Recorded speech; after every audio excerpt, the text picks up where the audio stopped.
Let me introduce you to Olivia Fraser.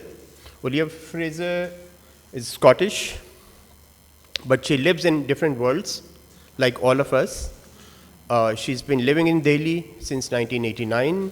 She was interested in Indian miniature painting, and she started learning it through it's an Ustad in Rajasthan. Yeah. And she spent a year at Wimbledon School of Art as well. And when I saw her work, day before yesterday, and I was amazed and impressed and thrilled, because it was not really a kind of miniature painting I was expecting could have been done by an outsider.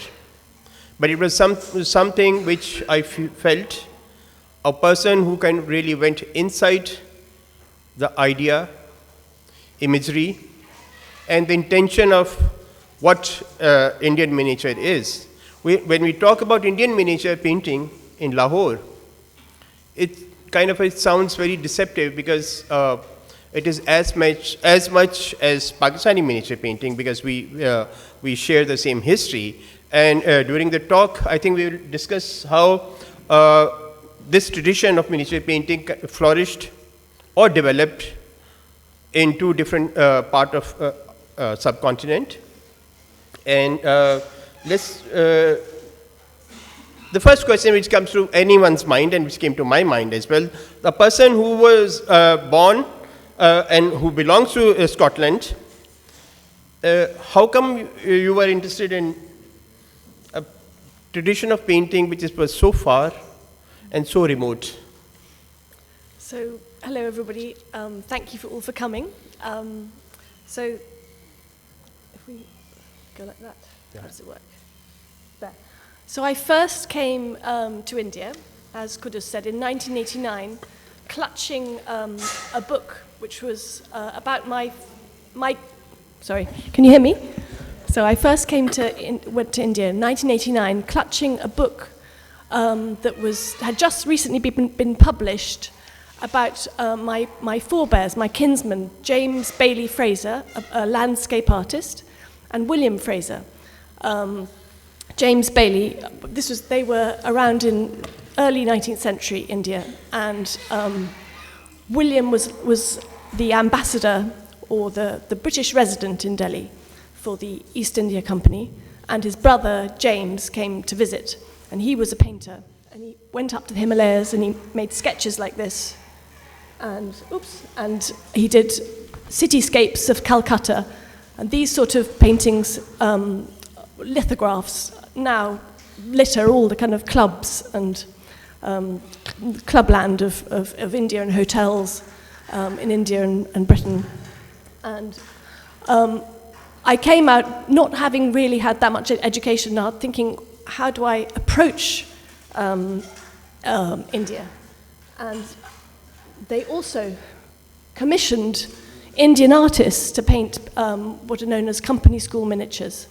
And I was very excited by those. It was a kind of a hybrid between East and West, where they were using traditional, sometimes mixing traditional materials with an Indian vision, an Indian understanding of detail. And so I started like that as well, and started doing my own version of looking around me, traveling around India, painting people against a white backdrop, seeing India as a foreigner, through foreign eyes. And I also painted the monuments. My forebear, James Bailey Fraser, wrote in his notes that he painted Calcutta and painted a lot of monuments, but he wanted to continue in Delhi, but he never got around to it. So I thought, well, that's a good place to start as well, to carry on where he left off. And I'd never used this medium watercolor before, and I had great fun sort of splashing around with it. And here's another one. This is Safdarjung's tomb, and this is the entrance to Safdarjung's tomb in Delhi. And I just was so excited by the colors and that I'd never seen before in the West, in buildings in the UK. and just the whole medium of competing against the heat of the day as you painted and things drying in front of you. And then I went and visited the museum in Delhi, the National Museum, and came across Indian miniature paintings, which I'd never done before. And I was absolutely transfixed by the jewel-like colours, the detail, the imagery, the confidence, and the decorative nature of it. And the burnished surfaces, the way they all shone with the semi-precious stones that were being used in these miniature paintings. So here I was sort of doing a bit of a hybrid of using, on a very small scale, this is my landscape of Delhi with all the gods, different gods, different gods above it. So there's Christ above the church, with all the different gods, Guru Nanak, Vishnu, and then Lakshmi over Gurgaon, this new appearing sort of rich city to the south, the goddess Lakshmi. Anyway, and here again I was looking at miniature painting and wanting, my colours were getting stronger and stronger, still using the medium of watercolour. I repeat, this is somebody singing the fud. I was fascinated also by how there's a tradition in miniature painting where people called ragamala painting, where you paint musical modes. And so here I was looking at that and reflecting on it, but again, as an external sort of witness to this being performed. And then in about 2005, I came back to India, having been away for a bit, and wanted to just dive into a different form of miniature painting, this is a pitchwai painting from around Natadvara, which is near Udaipur, and it's very much a devotional painting for the god Lord Srinathji, which is a form of the 8th incarnation of Krishna. And temple backdrops were made, which are large size, about the size of this screen. So miniature painting on a large scale. I always feel that the term miniature doesn't necessarily refer to size. It's actually to do with techniques and to do with style and stylization. Yeah, exactly.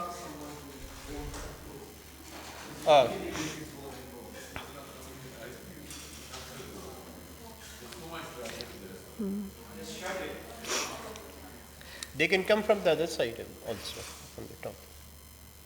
Perhaps one of you can stand outside and ask them to use the other door. And so I learnt as in Jaipur, I found this ustad, this amazing painter called Ajay Sharma, and he would he managed his studio materials as a sort of microcosm of the world outside, sort of channeling it into his works, relating how he used a certain sap from a tree outside his door to make one pigment, or this chalk white called kariya from the cliffs near Jaipur, or soot from his oil lamp to make the black kajal, which is actually also used obviously for eyes makeup, but also by painters for to make this excellent fine line work. And Ajay, like many other Jaipur miniature painters, was from a family who worked in the gem industry, and the gem and painting world being closely connected, as semi-precious stones are used for painting. So sort of he would be grinding and mixing pigments like malachite and lapis and all of that in his studio, which I learnt to do with him, and all sorts of lovely details like, if you're mixing your malachite, good quality malachite feels cold. I loved all of that kind of sense of tactility of this whole medium. And so I learnt how to make the vasli, how to bind the paper together, priming and burnishing it with your agate stone. What I enjoyed most was using the single-haired squirrel brushes. And these have a natural sort of spring and curve in the tip, which together with the almost meditational concentration you need for this genre, facilitates drawing perfect little circles and spirals. And then I managed to find, because Ajay was in Jaipur and I was living in Delhi, and I managed to find a studio in Delhi where they were painting this extraordinary tradition full of the iconography of Krishna. And I became obsessed by the rigor of the traditional miniature painting process, particularly this Natadwara-inspired sacred art. And it involved a different way of seeing. There was only one way, I was told, there was only one way to paint a banana leaf. When I started in the studio and I said I would like to paint a banana tree, and I said, shall I go outside and paint one? They said, no, you have to know how to paint it. It's from within. And I loved that whole idea of an internal vision, of a kind of a different form of perception, about knowing and seeing rather than the Western, perhaps more Western gaze of estimating, judging and looking, which is what I'd been used to before. Or looking at the appearance. Yeah. Because in Indian miniature painting or any traditional art, it is the essence of the thing which you are making, you're always trying not like deceptive appearances. Exactly. Yeah. And so that was one of my early Dance of the Peacocks. And I would sit for hours trying to, sitting beside all these Natadwara painters and create my own Natadwara inspired painting. And initially it was initially on the size of an A4 piece of paper, on a miniature size. This was in a miniature size. And I love the fact that pitchwise are governed by strict iconographic rules, with very much sacred geometry and proportion integral to the symbolic meaning of the whole and the structure of the whole. And here I've got Srinachi in the center with 8 dancing peacocks that are from a tradition of, Krishna's often surrounded by his 8 gopis, his 8 dancing gopis. So it's using... Yeah, could you please talk about the symbolism of color as well? And so the color, yes. So Krishna is portrayed in 2 different colors. There's the Srinachi color, Srinachi being his 8th incarnation as a child god, where he's this dark indigo color. And how you paint and draw him is very... you have to make sure you get the geometry right between the eyes and the nose. Everything has a particular symbolic sort of, way you have to do it. And when he's depicted as a youth in other miniatures, in other painting, he's always this lighter blue. And here I've put him within a sacred space, this red circle, which is also something to do with being interested in circles and squares being very much there's an archetypal vocabulary I was trying to reach for as well, which here is, I think, in the next one. Yeah. Here I'm also using, this is a triptych series called Krishna 1, 2, and 3, and just showing here I'm again using the idea of the geometry within the sacred geometry, whereby I've made the tree is 7 cows high. Everything has the hidden structure. Yeah, hidden structure to it, exactly. And this particular tree is the colors of Krishna. Then there's the gold one, and there was the natural color. So it's in a way the seasons of sacrality, call it like that or something. Yes. Yeah. And when we were talking about this talk before the session, and I asked Olivia about these circles, 3 circles on each cow, and then I came to know that how you started, and I think that would be also interesting if you can share that. The reason various reasons, I thought it might be. Main reason, I suppose, is because during the festival of Diwali, they colour the cows in different colours, and I've seen them in Rajasthan in certain areas with spots on them. Often red and green spots, and also they they use hands as well. That's another thing. They make red hand marks on their cows as a sort of, in a way, a form of blessing. You know, hands are very much thought of as and cows, of course, are associated with Krishna, who's the cowherd god, and therefore, you know, anything to do with cows, as we all know, in India, it's all about sacred cows. And I chose not to make spots all over, but just have three because of, in a way, the three gods. You know, Vishnu, Krishna, and Shiva, the three. But also, you can think of it in any other number of ways about sort of sacrality of Three. And in the same way, in Pakistan also, sorry, what did you say? The use of gold. So then, this is gold leaf, and I was I learnt how to take a photograph much better than I did then, because I use a lot of gold. I'm obsessed by gold. But some of the photographs, this is an earlier one, and the photograph doesn't necessarily do it justice, because I've painted on top of the gold, the shading, and that's another lovely traditional technique which I learned in Ajay's studio, of using a sap from a particular nut, Arietta nut. Anyway, just completely, I love it all. And you shade. They also use a lot of nuts over here when they're painting in Pakistan. Traditionally. And I just was using that color as another form of the sacred in art. And then, where do we go to here? Yeah. So this is another thing that really inspired me. I hadn't quite. This is a painting from. In 2008, I went to the US to see an amazing show called The Garden and the Cosmos, which was.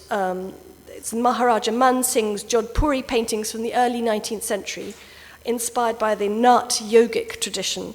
And I felt I was witnessing something profoundly relevant and eternal, because themes inspired by the scriptures have been used throughout history. But this was a particular Nat vision showing the cosmic oceans. And this is one of many. There's, I think, about maybe 7 of them with different colored, long stretches. And these were monumental miniatures.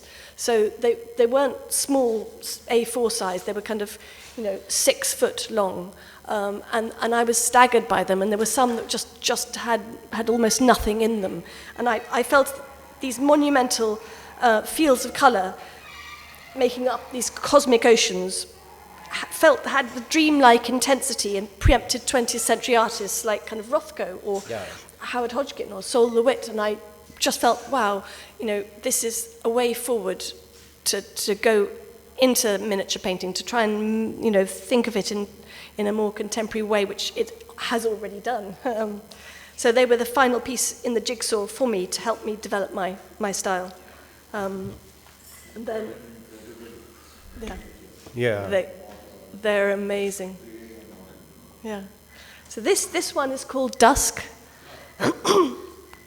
This is when I'm starting on a larger scale, so it's about 3 foot by 3 foot. And I did a series of these. And these, again, using the Srinachi colors still, which I was telling you about earlier. But also here I was using the Vasli, where you can't quite see, but the cows are walking into a circular, into dawn, into dusk. And I've raised and recessed the Vasli. I've added layers, and I was just telling Quddus about going to Sanchi and seeing these amazing relief work on the Sanchi gates, and that got me so excited. These ancient carvings and relief works. I suddenly thought, well, I can perhaps bring in relief into my work as well. So this is the cows. Yeah. Yeah. Yeah. You're right. Yeah, you're right. Thank you. Thank you. So yes, I was very lucky. I found a place in Jaipur that makes handmade paper, and to start off with, they only made 2 foot by 3 foot, and now they've gone up to 5 foot by 3 foot. So they've now making quite large wasli for myself and for other artists, other contemporary artists. I think I remember they use the same surface which they use for printing block printing textile cloth. They use the same bed for making wasli. When I went in and saw making those larger scale waslis in India. And it's made out of, I think it's called sun hemp. Sangiri paper. Yes, Sangiri paper. Yeah, Sangiri. Very fine, thin, handmade paper. And so this is another one with. So I went through quite a period of painting these Srinachi-inspired images, and getting excited by the idea of a yantra, a sacred space, which is like using archetypal shapes, like squares and circles. Squares representing the earth, and circles representing heaven. And here he is in the midst of his 7 oceans and 7 continents, and in his Kadamba tree.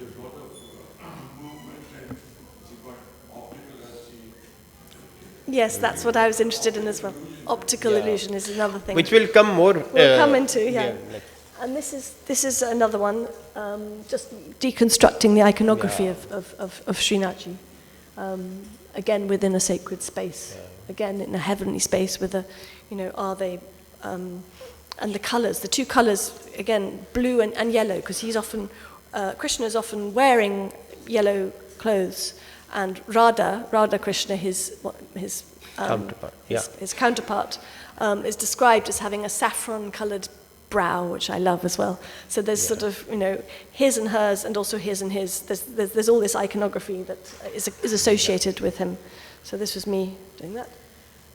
This is another one with beginning of my Lotus ones, when I get very excited by.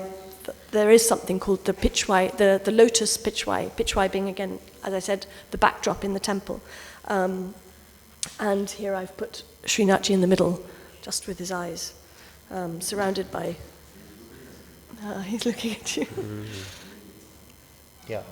And then this one is a first of many paintings I've done using eyes. I'm fascinated by the Hindu concept of darshan, which means to be seen by the deity. And it's a sort of fundamental concept within Hindu worship, where there's an active engagement between the image and the viewer.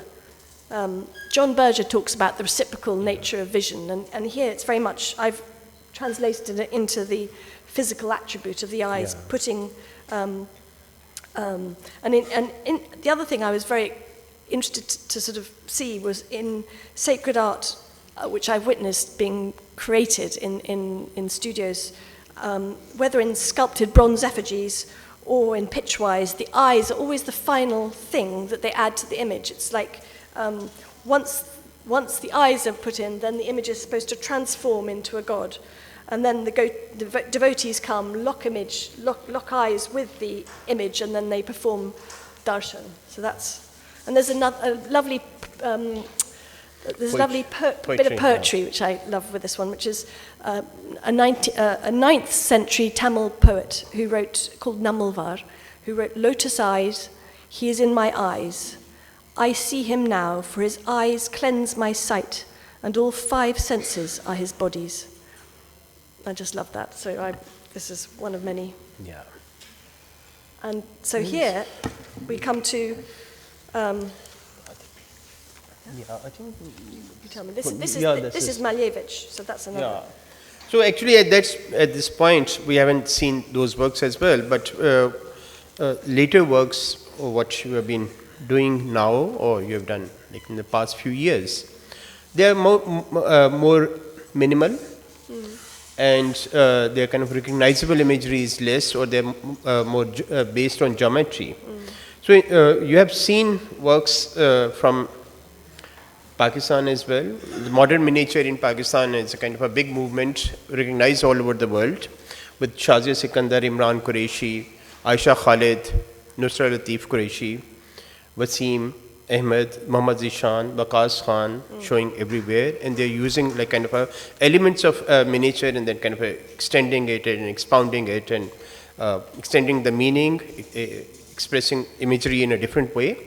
How you see this? Is there a similar kind of phenomena happening in India as well? Since both of us share the tradition of Indian miniature painting, is there a kind of a parallel movement? That's the sad thing, I think. There isn't really. I mean, I think one of the reasons why you have this tradition, which is so alive here, which is spreading out all over the world, is because of your wonderful art school, National College of Arts here, which if I'd ever gone to art school, I would love to have come to. Or despite the art school. Yeah. Because it doesn't exist in India, and that's a real sadness. I feel that it's been relegated to craft in India, partly because of the associations. We have this.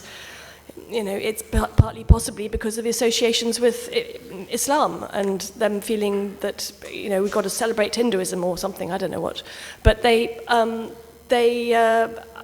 haven't taken it on board, and therefore the artists.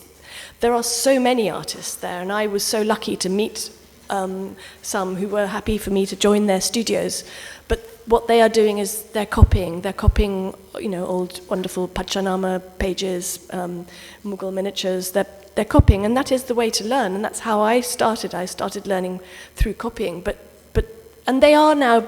Some of them are beginning to shift and move on, but it's simply not to the same degree as what's happening here. So what I'm doing over there, people find me very unusual, and I'm an unusual anomaly over in India as doing something that is because my movement, I suppose, is from something from the West, and also from being interested in Mughal and Islamic architecture and miniature painting towards a more of a Hindu vision, and that I suppose I get a lot of interest from that over there.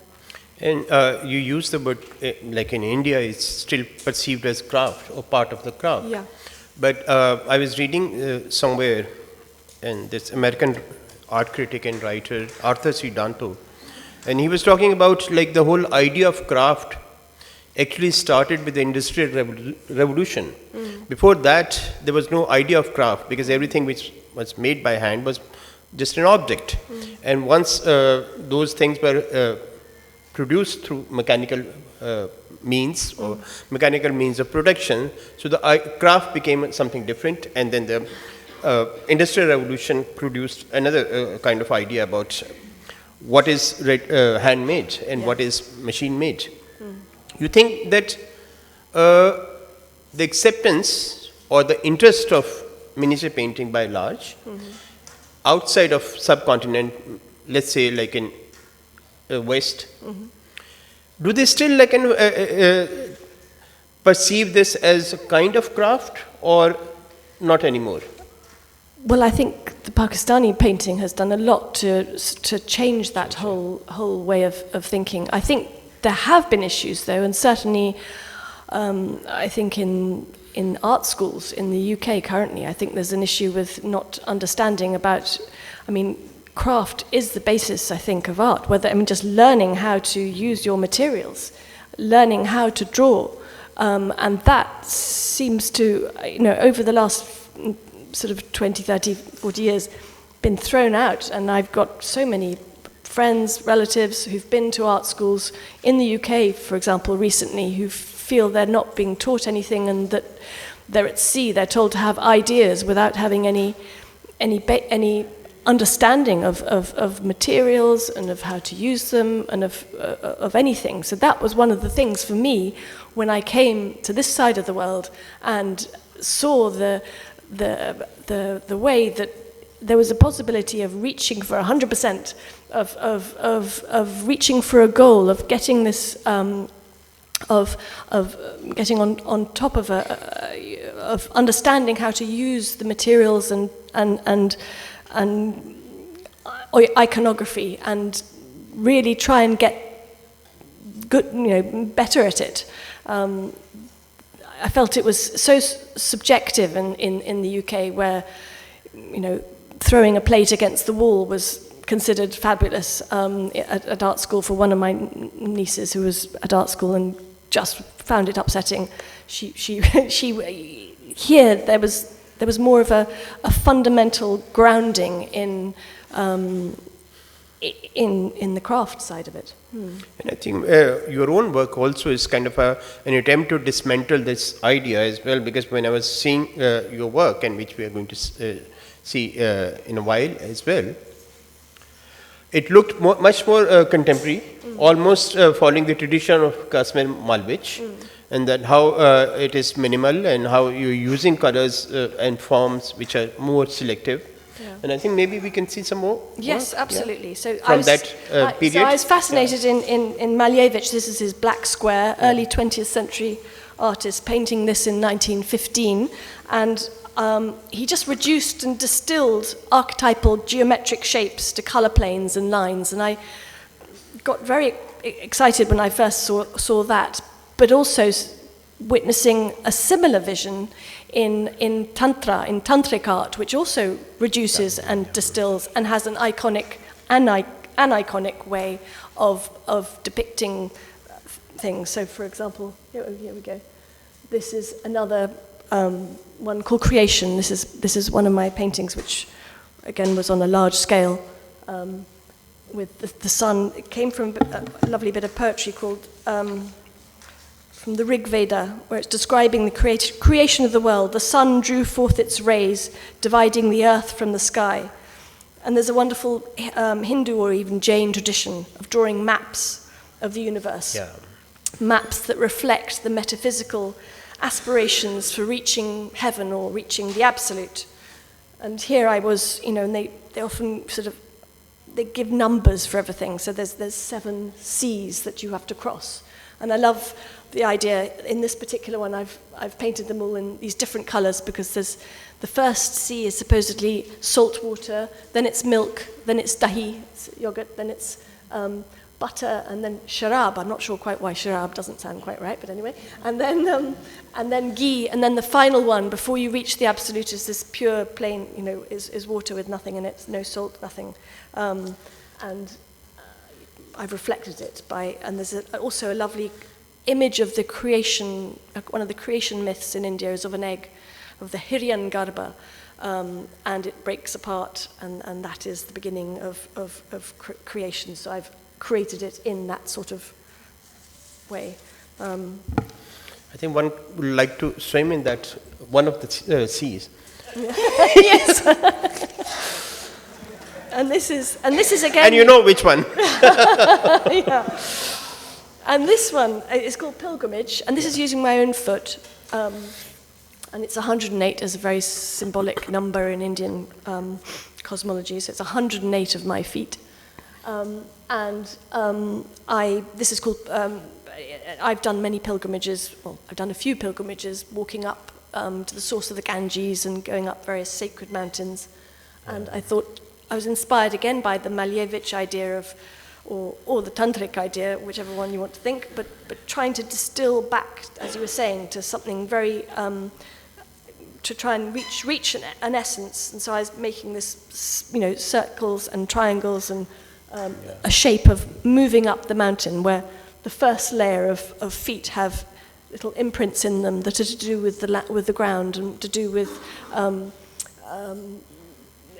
and then the second one is to do with the temples, and then the third one at the top, imprint is to do with the sound of Om and Shri, and to do with the cosmos. It's in a way leading you all up. And I think in a symbolic way also, but in physical exercise as well, that when you go high, when you're climbing, you want to kind of strip down, you want to kind of throw excess luggage, and that's how images become more sparse and simplified as well. And maybe this is my own footprint. Yes. So that's what dictated the yes.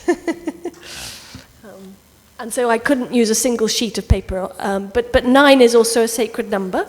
So I was very happy to use 9 separate sheets of paper, because it just emphasizes all of that. And this is again using the ideas of the same sort of ideas. This is called Himalaya, and I'm not very good with heights, and so it's at a tilt. It's about trying to, and here I'm again excited by this idea of a sort of yogic vision, looking in, focusing in. So focusing into the center of this leafy structure in the center, and these zigzags are not zigzags. They're actually they're mountains. They're getting to the essence of mountains. If you look, I get very excited by the backgrounds in traditional miniature painting and looking at the vocabulary of it. And so this was me looking at the vocabulary of how a mountain is painted, and then reducing it down. And so you can see a tiny bit of the pratage, the shading on some of them, and otherwise it's just this color field.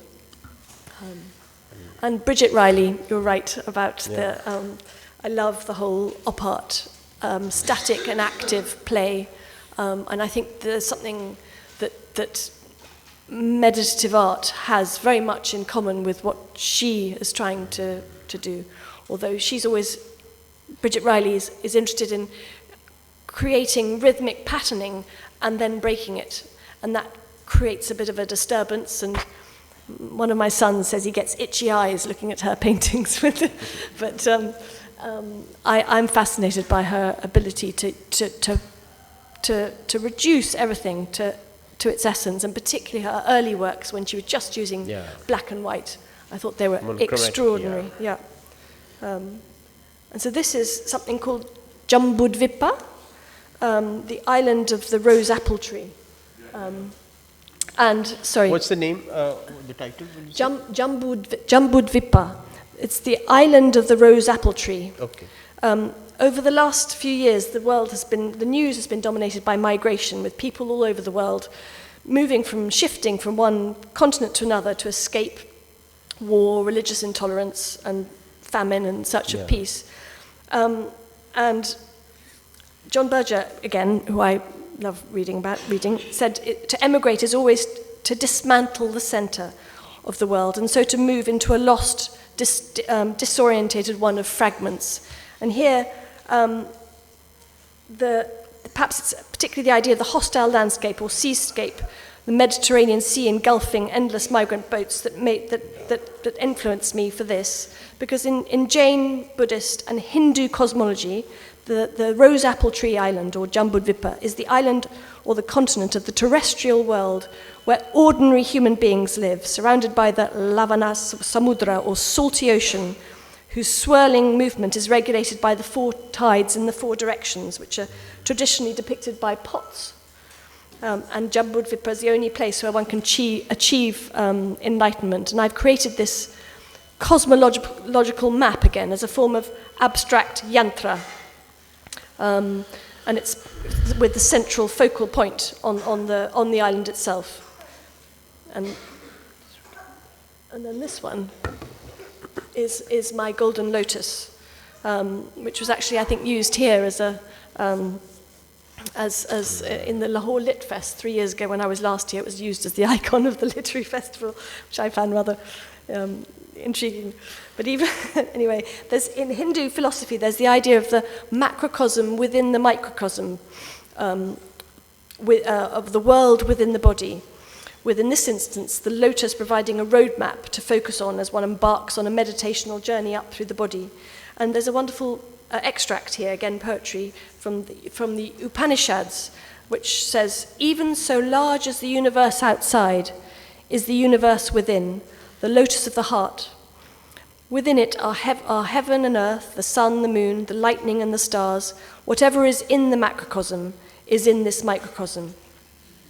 And so from here on, I've started pulling apart lotuses. And then I think it would be nice to see those works with lotus petals, Yeah. and the way they kind of really combined and became like a pattern as well, whirling and changing into direction. Can we Yeah. see that as well? Because I think we will have a So this question one- and answer session as well. Yeah, so this is a thousand petals, my 1,000 petal lotus, and this one is just taking it back to reducing it just to a single petal and seeing, called chakra, just seeing how a single petal moves or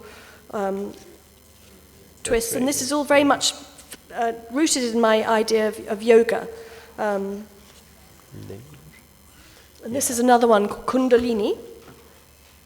Here I was exploring the sensation of movement during meditation, as in one meditational in breath.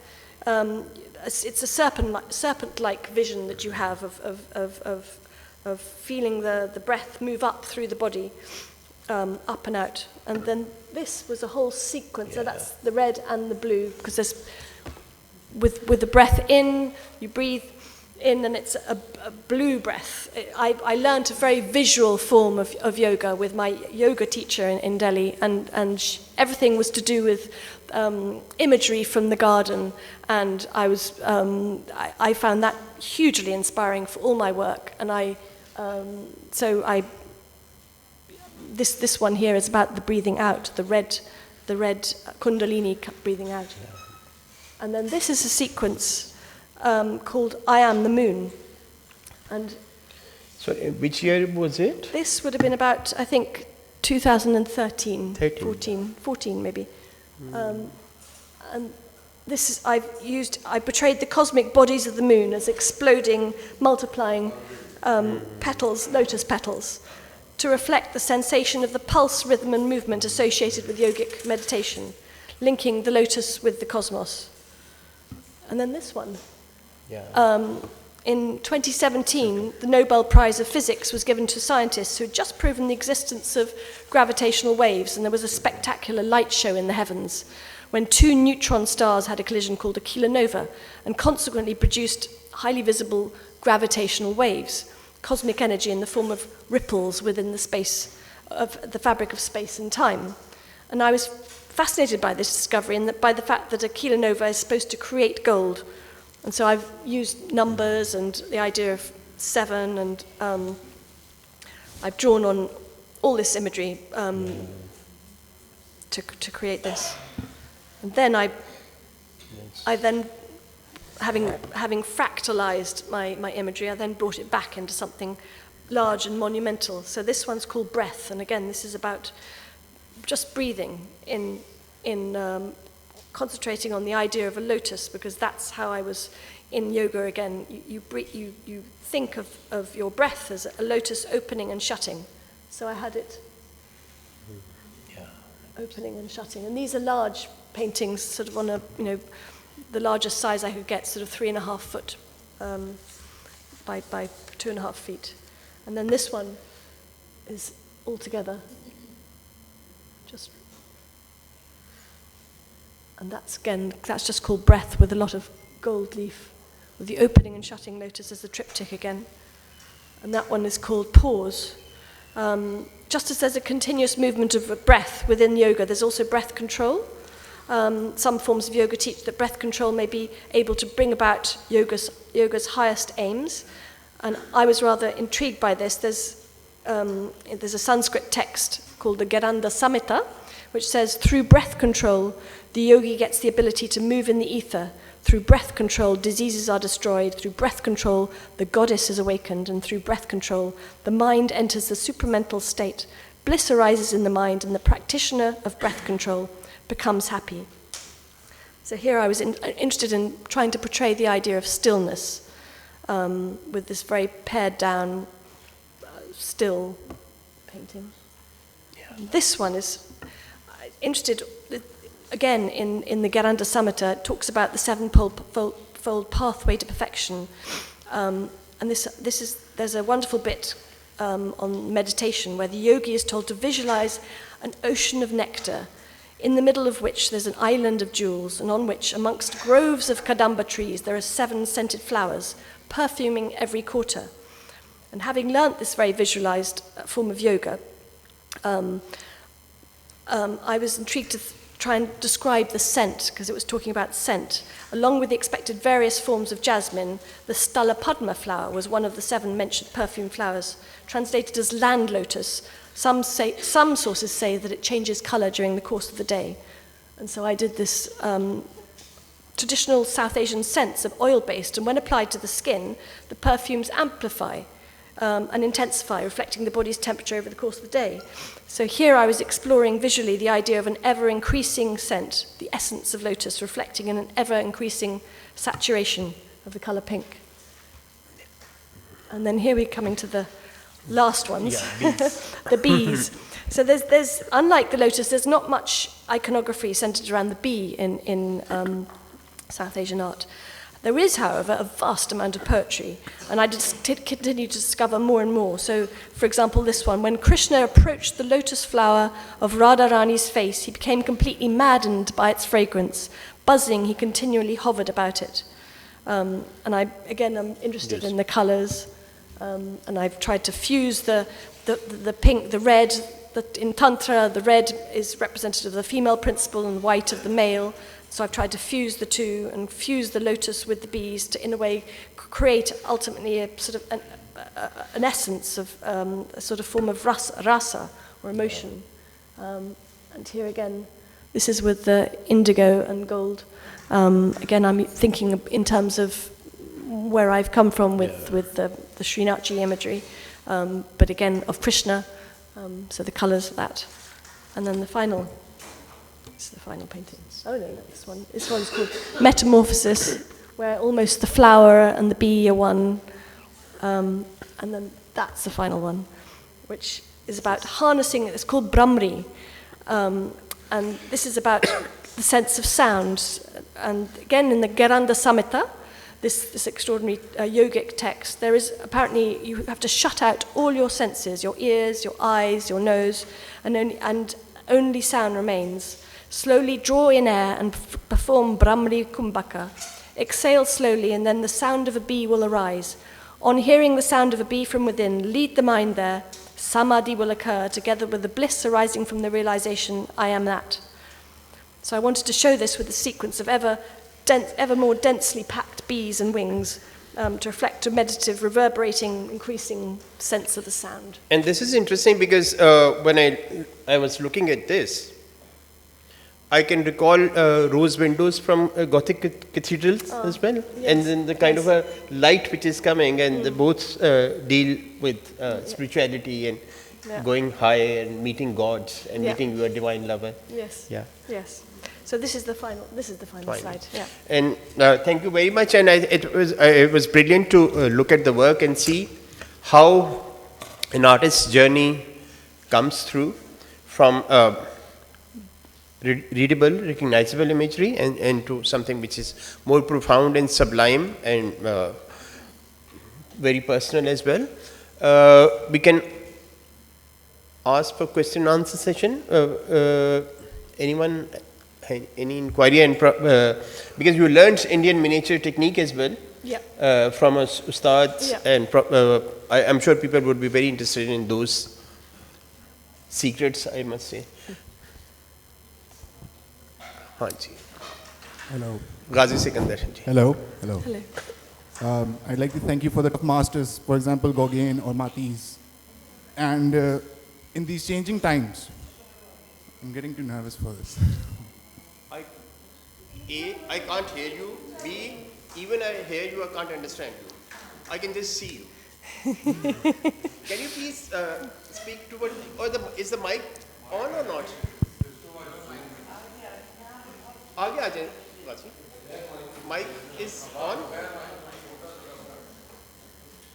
Please repeat कर दो ना. हाँ. Yeah.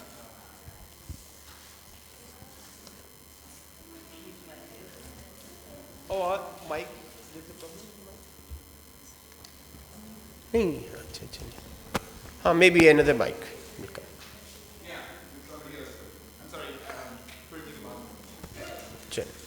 You are talking about Oriental art or Orientalism as well. And I think these are the terms which we come through when we look at art history and when we study art history. But I think in today's world,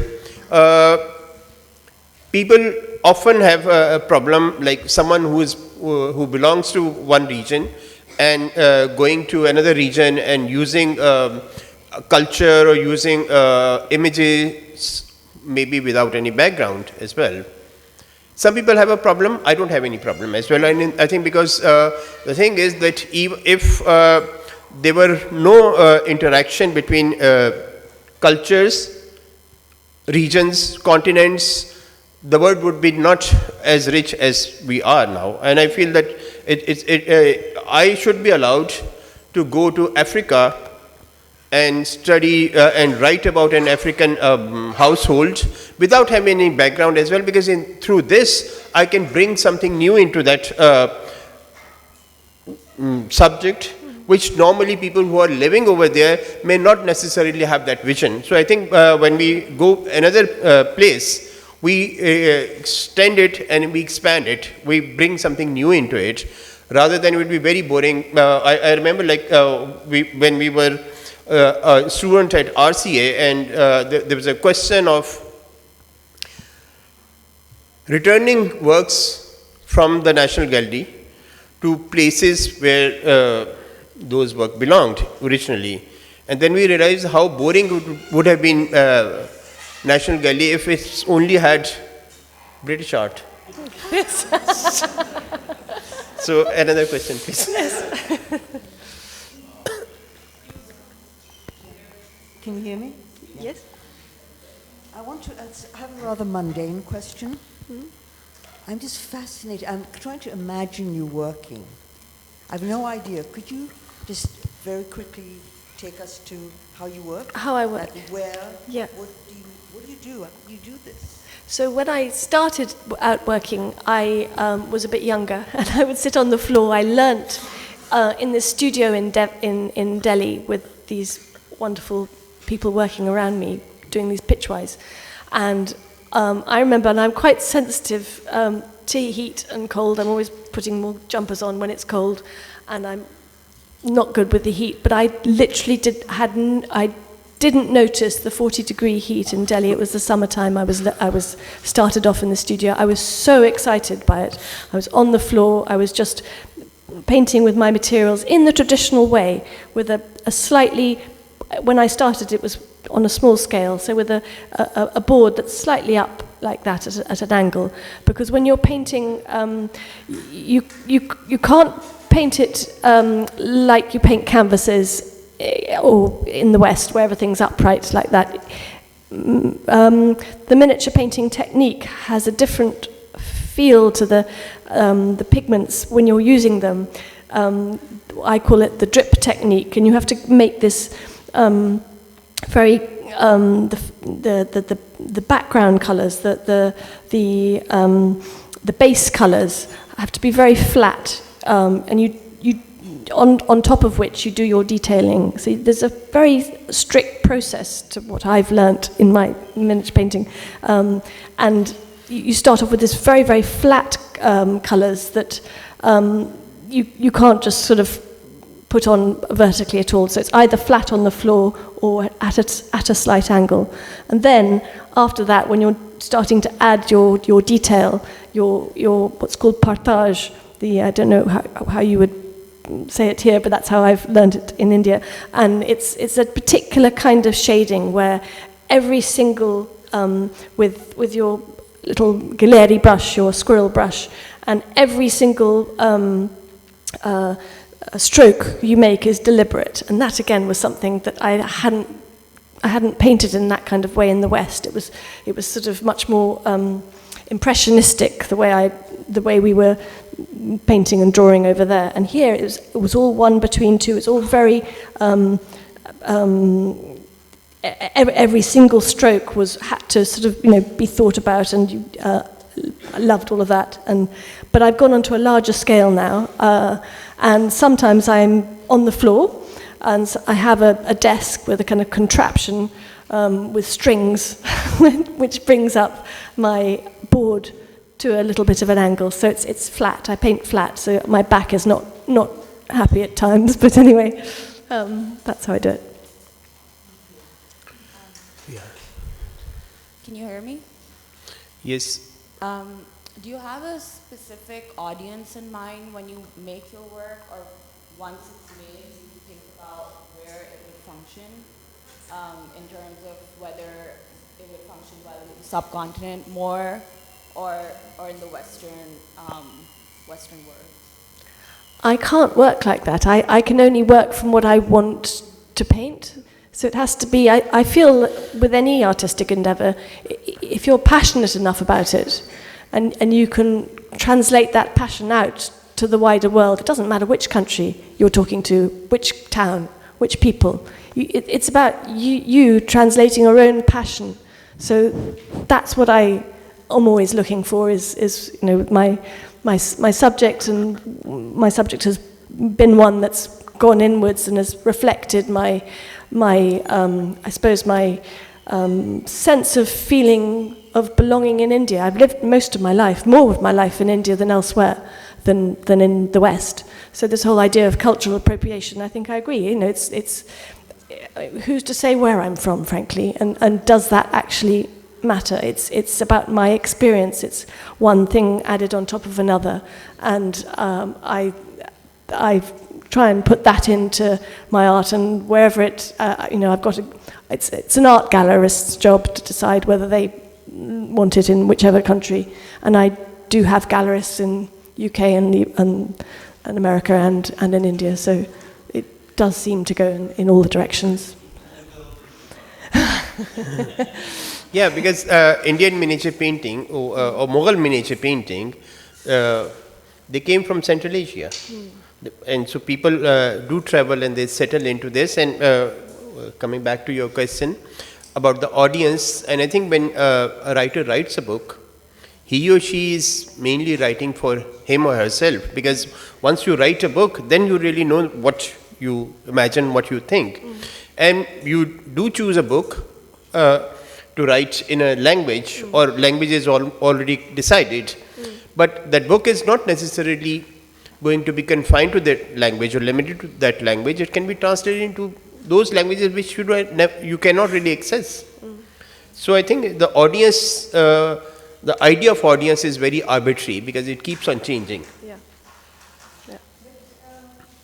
Considering that you had a legacy, your family, the Frasers, who set foot in the continent hundreds of years Yeah. before you did, Yes. were you, when you started off, conscious of their work and how, you would Yes, I was very. part from that Yeah. particular tradition? Yes, so that's so I was very conscious of their work, of particularly James Bailey Fraser. He painted in a very Western way, but what was more interesting to me, and so that's how I started, doing watercolors and painting, landscapes and buildings and monuments and people. But what was more interesting with me was his engagement with where he was living, with his commissioning art in India, and the hybrid form of art that arose, which is sometimes called late Mughal, but was commissioned by these company school painters, company school employees, East India Company School employees, from local artists, and their extraordinary mixing of techniques, mixing of materials. They had watercolors, but they were also using their traditional paint materials, their malachite and their lapis and their shells, and I love that engagement. I'm not from just one place, and I love the fact that was echoed, back in the early 19th century in these paintings that my forebears had in their had owned. So that was lovely to see. On that note, thank you very much, Olivia, for being with us and sharing your work. And thank you for being here. Oh, and just a final thing, my book is available, I think, in the bookshop. Anyway, it's a book about my art.